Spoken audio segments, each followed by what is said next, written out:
And we are recording. Welcome to another episode with Charles and I, and in this episode, we're going to be answering crowdsource questions from viewers like you. And what we're going to do is get into it. So the first question is, Charles, what keeps you up at night? The boogeyman? The dark? I'm just kidding. What keeps you up at night? We're diving into the deep end. I don't like the dark, but I don't think many people enjoy the dark. What keeps me up at night? I think I'm going to take the professional route on this question. And so the thing that usually keeps me up is I overanalyze, or I think about the things that I have to do tomorrow, or the things I just have to do, the big tasks. And what does that look like to split up all the little tasks? And typically it's because I'm trying to do that in my head. So what I like to do to combat this so that I can get a little bit of sleep is to actually just go ahead and write down usually the last 20 minutes of my working day, or even, maybe it's before bed if you have a journal or something. Just write down the tasks that you want to get done the next day, or the large tasks that you're thinking of, because that's usually what keeps me up at night, is just overthinking. And being able to write that down has been super helpful to just get it out of your head, right? And then you know that it's somewhere, so you don't have to keep it in your brain RAM, I guess. If anyone knows computers, knows RAM. You're just continually thinking about it versus getting it out of your head and being able to have some sweet sleep. So what about yourself, Andres? Does that make sense? What about you? What keeps you up at night? I know I was joking about the dark, but sometimes literally the dark keeps me up at night because I'll close my eyes and then intrusive thoughts will come in. And I jokingly said, and I kind of give my answer already, it's like I think about the boogeyman that's in the corner of my room and I have to calm myself down because of that. It's like there's no boogeyman hiding in the shadows. There's nothing there. It's just a shadow. So sometimes that will keep me up. But like you said, the professional route as well. If I'm tackling like a really big problem or a really big task, and I'm thinking about that, and I told this to my friend one time while we were out biking one day a couple of years ago. I was explaining that because I was telling him about this task that I was doing. Like, wow, it sounds like you're actually stressed from it. Like, that's what keeps you up. I'm like, yeah, so stress kind of keeps me up at night. NFTs actually do keep me up at night because I have this personal project that I've been working on for almost like a year. And it's that one lingering project that I've been so passionate about, but because of how the NFT stuff works, I don't fully understand. Like I get a good grasp of it, but it's actually just putting it out there, that one step to just say, hey, this is for sale now, and which blockchain to go on, which platform. I know the answers. It's just for some reason, Charles, it's just doing that has been keeping me up at night at times too. Those are my quick answers. Wow. Well, I think we will need to come back to the NFT conversation maybe in a future episode. If you're listening to this podcast or watching this podcast, comment below if you want us to talk about NFTs. I know that's a hot topic right now. I know pretty much just above zero about it. I know what an NFT is, but that's about it. And so, Andres, maybe you could give us a rundown of that in a future episode. And we could make sure that other people don't sleep because they're thinking about NFTs instead. Maybe we don't want to do that. So the next question that we have is, what is the secret to successful collaboration? I'll let you take this one first, Andres. Amazing question. Thank you for this one, Charles. What I would love to say is being able to trust your co-workers or collaborators is being able to actually just fully trust them on what they're going to be doing with whatever send off that you have and things like that. I think that's the best thing. And because they're already on your team, they've been vetted already. And sometimes, in your head, again, going back to the intrusive thoughts, what I mentioned earlier, is that like, oh, they're going to mess it up. They're going to do all these things, but it's all just in your head. And it's these weird scenarios. Maybe don't do this, but I do this sometimes, like these weird scenarios, like, oh, I'm going to hand it off and they're just going to gonna muddy it all up, and I put all this effort into it, and I organize the file, and blah blah blah blah. So for me, it's when I give the handoff, is like I know I'm gonna trust this person; they're fully capable of doing, and that's one of the secrets to successful collaboration. What about you, Charles? Yeah, I think that that is super key in terms of successful collaboration. I also would say that a lot of the soft skills are very important. Something that my mom actually used to tell me all the time, and I think is really important in any relationship, but particularly also in a working relationship, is if you if you're wanting to receive something from someone else in a relationship. So maybe Andres, you and I are working on these video podcasts, and I'm handing this over so you can make a thumbnail.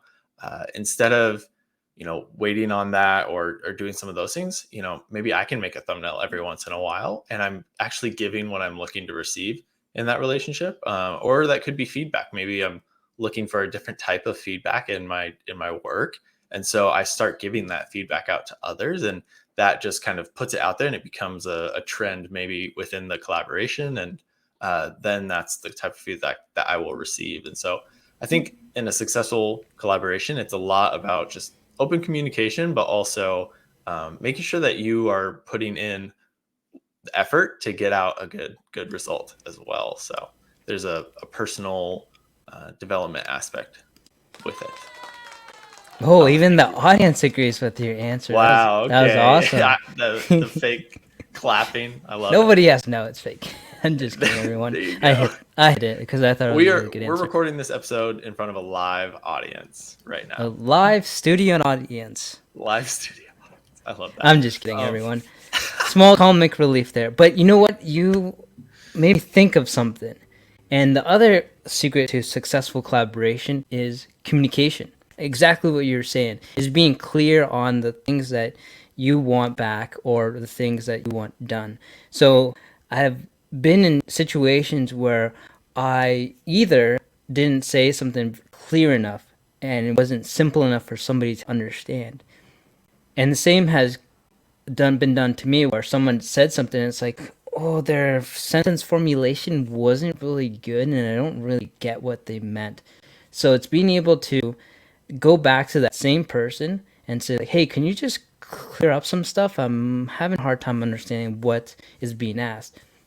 This for me was one of the things in early in my career and actually early in my childhood and into my adulthood that was really hard for me to figure out because I would often say to myself like I'm dumb because I didn't get it the first time. And when it's actually just being able to have the courage to get clarification, it's better to do that instead of guessing at what the actual person meant. The other secret I was going to that just popped in my head is that asking good questions. So that'd be my two last things. So in summary, it would be oh my goodness, I already forgot my first answer, but it's communication and asking good questions and trusting your peers or collaborators or coworkers. So yeah, that's it in summary. I'm gonna add one more too, and we keep adding more. So there's a lot of secrets to a successful collaboration, but realizing that when you join a collaboration, you're joining a unit, and you do have to move as a unit for anything to happen or to work. And so I know that Andres and I even now just started talking about some me versus them type things in terms of Andres and I as a collaboration for this podcast. We talk about a me and them, but really it's us versus the problem, right? So you need to reorient kind of your direction that you're taking in terms of working together on a solution rather than working against each other. So that can also go with good communication and everything that we just talked about. Um, That was so and good. oh, thank you. Yeah. So let's hit the next question, which is, what is one quality to always look for in a designer? One quality to always look for, not just sometimes, always. I think I might Andres? have answered this in my last one, and I think the quality. Well, well, Charles, I'm having trouble now for a second. My mind is going weird places. with the word quality. So what do you mean by one quality? What does, if we were to break down quality, what would that be? Is it a soft skill, hard skill? Because your answer before is now making me think even harder on this. So I'm just curious what Yeah. quality means to you. Mm. Yeah, I mean, I would just take it as a like a personal trait or an attribute, yeah, that somebody has. So it could be soft skills, it could be hard, hard skills. So maybe if you're looking for a graphic designer, a good quality is that they can use, the tool, obviously, that you're wanting to use. But I would say above that, maybe if we can try and make this a little agnostic to the type of design. So whether it's interior design or graphic design or product design, what is one quality in uh, any of those individuals that will make a great designer or always to look for in a designer if you're trying to get hired or hire someone else. Gotcha. Okay, I think I have my answer. So my answer would be is to be able to choose colors. Good. And this is one thing that I see out in the wild sometimes, and I'm always questioning why the designer chose these color combinations. Sometimes it actually scares me, like, how did someone get hired to do this?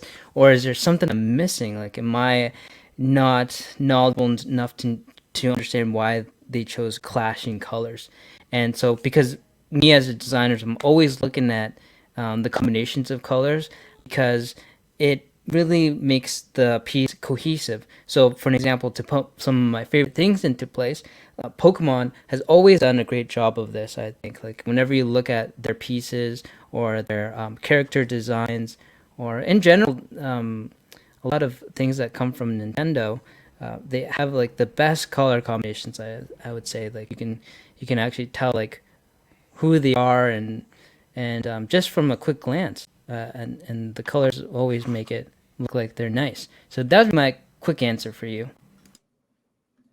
I love that, and maybe we can also talk about that one in a future topic. We're getting even more topics out of these answers because so I'm actually red green colorblind, and so I mix up a lot of colors really easily. I typically say I can still see red and green, but it's I'm working with a limited palette. So if you instead of having the full 256, it's probably more about half of that in terms of just mixing two colors together really easily.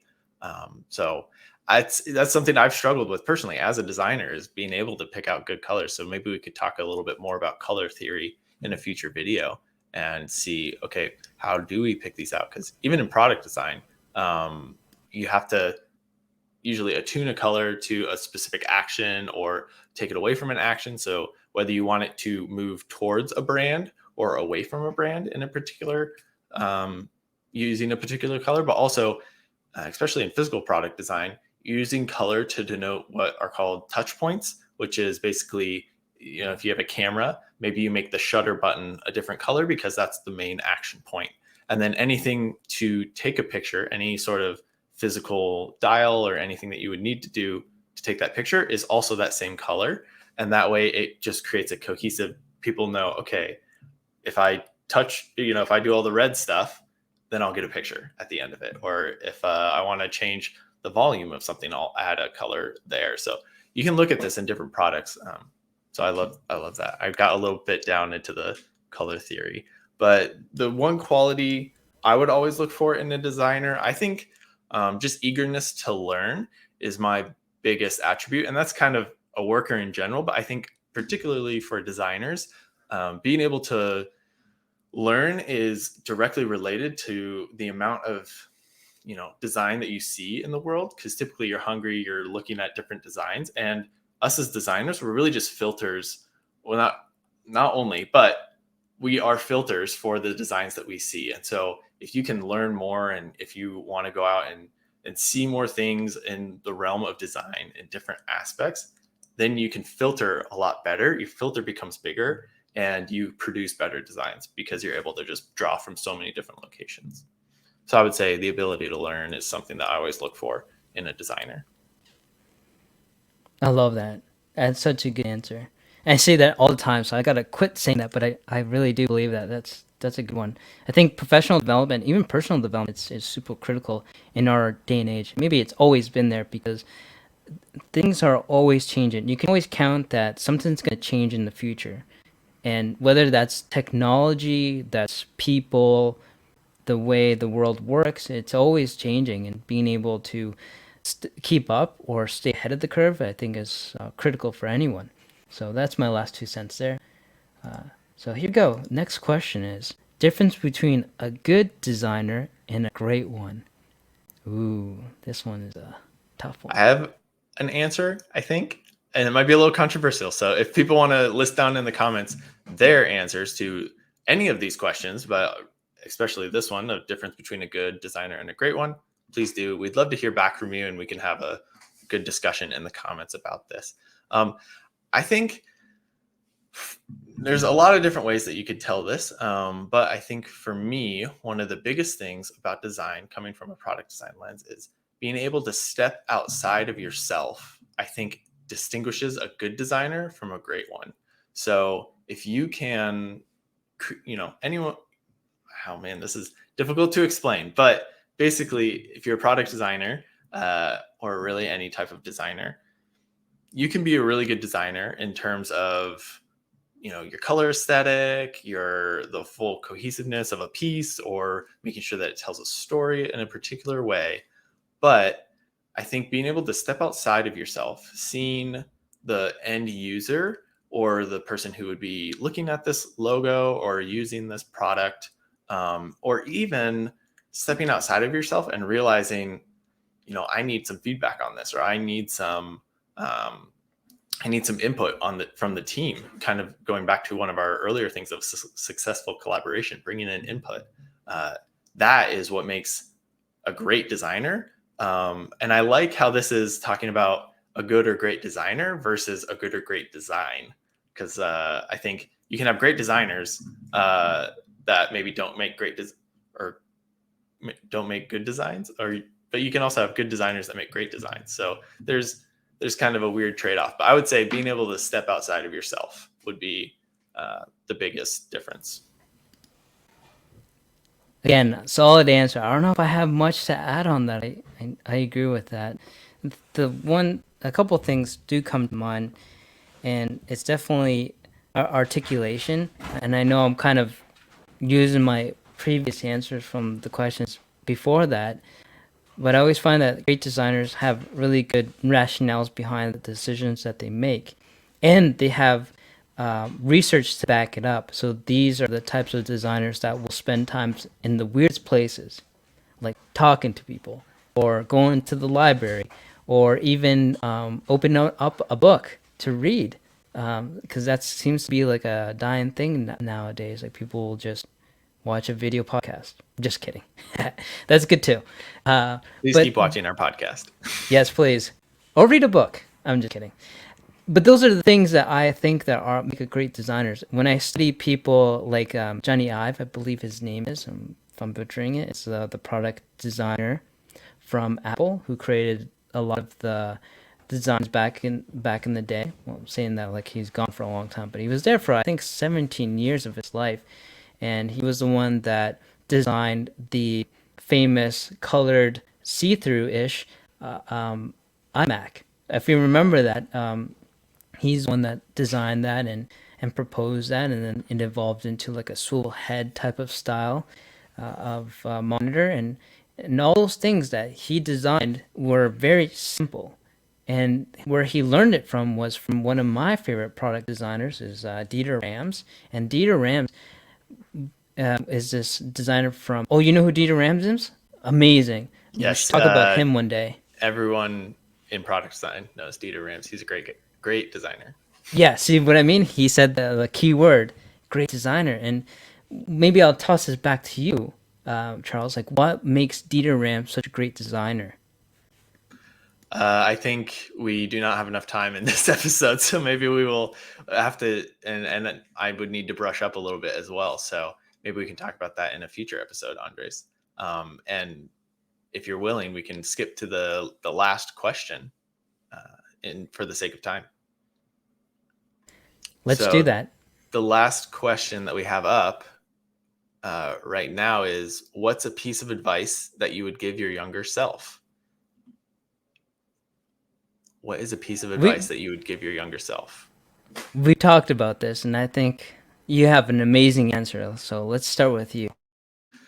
Yeah, I think for myself, it's comparison. I would tell my younger self not to compare so much because I believe that comparison, I mean, it's a kind of a lose lose because either A, you compare yourself to somebody and you think that you are maybe not as far in your career or far advanced, and you can, it's really easy to, at least it was easy for me to beat myself up about it and to think, okay, I need to do better or I need to do more or all of these things. Or on the other side, you're comparing yourself and then you think that you're better than someone else. And that's kind of also not the best and pretty icky as well. And so the whole idea of that is really hard. And I think being able to run your own race, so to speak, and to say, okay, I am where I am.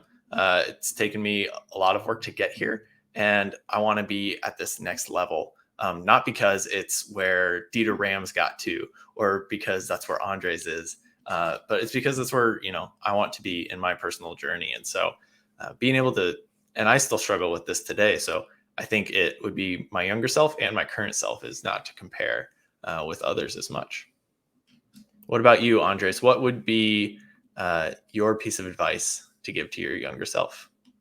Ooh, let me cue up the music here.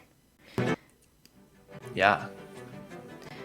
So as we're nearing down this episode, I think this was a great question to leave us with, and I think the one advice that I would want to tell my younger self is: do you actually believe the story you're telling yourself? Do what the story that you tell yourself all day long really trends into how you behave later on. Meaning that if I'm always saying that I'm never gonna solve this problem, I'm never gonna figure it out, those using those absolute words like I'm never going to do this, I'm never going to do that, might actually happen. More than likely, it will happen.